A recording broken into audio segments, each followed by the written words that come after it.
How's it going, everyone? Reverend Doctor here once again. I apologize. I've been catching up on all of these videos. I have so much information to tell you about. The Headrush Looperboard. I have been using this piece of gear for 4 years. A lot has changed, and yet not enough has changed. First, I wanted to talk about my experiences in general, kind of a chronological timeline. As you probably already know, I bought it in 2020, right when it was released. I was one of the first people to get it, put up just my initial thoughts about going through the hardware and software. Since then, a few different firmwares have been released. It felt like each release took forever to come out. I was actually a part of the beta program on the Headrush Looperboard, which was super fun to be able to give feedback and answer questions for the development team. And then everything went dark, but we'll get back to that. So, quick overview of my thoughts on the Headrush Looperboard. It is a fantastic looper. It is the worst looper that you should buy if this is your first looper pedal ever. When I play it live, I get a lot of other people who are also doing live looping and things like that asking me about it. And I'm always really careful to say, do your research. This is not a beginner looping station. This is not like once you've had maybe one, possibly two loopers, and you're interested in going further down the rabbit hole, the Headrush Looperboard is a great tool. It's still the only looper board I've been using exclusively, but I did just buy the RC600. Haven't opened it yet. It's actually in a box right here. I still need to plug it in, set it up. I have to admit that I'm really intimidated by the UI, especially after using the Headrush Looperboard. On that note, let's talk about pros on the Headrush Looperboard. You know, although it is feature filled, it is robust in its use, it is actually super easy to use. And the reason being the touchscreen display. Everything's under your hands. Everything makes sense. There are some things to get your head around as far as like how the looper board presents things like channel effects, effects that you can put on either your instrument itself or on the playback of a particular channel.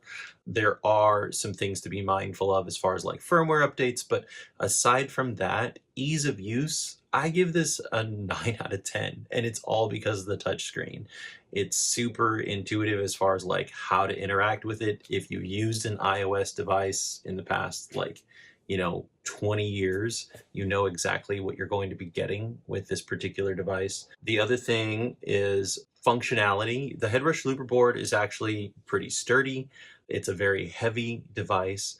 I've actually had a couple of them, like there are plastic panels on the side, I believe, in order to help with things like ventilation, but not only ventilation, but also weight.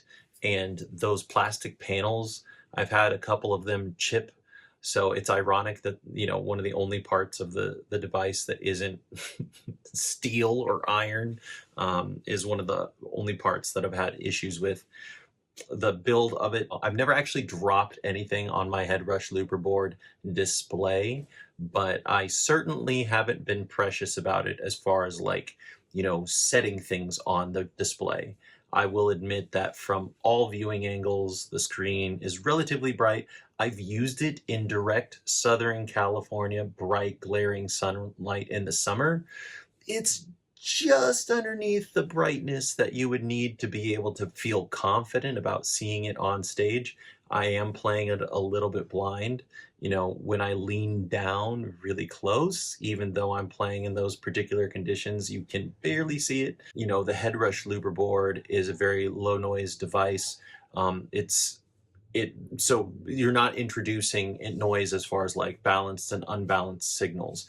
Its signal processing is a delight. Its signal routing is also awesome. I have toyed around with using in-ear monitors with this particular device. I haven't been using them. The reason being, I have found that as a performer, I tend to at times be pretty interactive with my audience.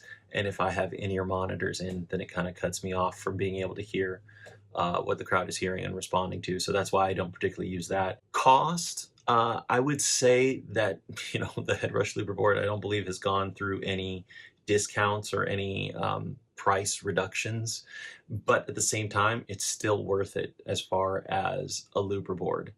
Now, that does lead me into cons, is that the Headrush has been in the industry 4 years on.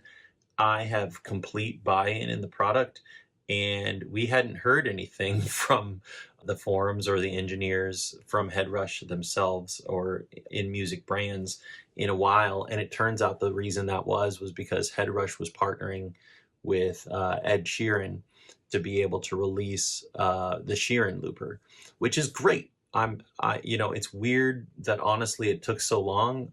It feels like a decade, maybe 12 or 13 years too late to do like an Ed Sheeran branded looper board. I feel like the crest of the people purchasing loopers has like come and gone. Now, I've looked at plenty of reviews of that product and it looks okay for what it is, just like the Headrush Looperboard initially when it came out. I'll be looking forward to firmware updates because right now the workflow I know for a fact will not work for me at all.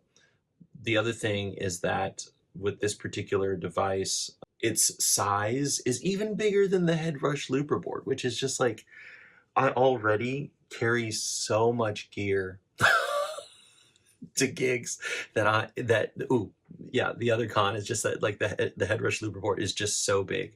As far as support, a lot of us who are Headrush Looperboard owners are looking at our Looperboards and are like, this is still a perfectly fantastic piece of hardware.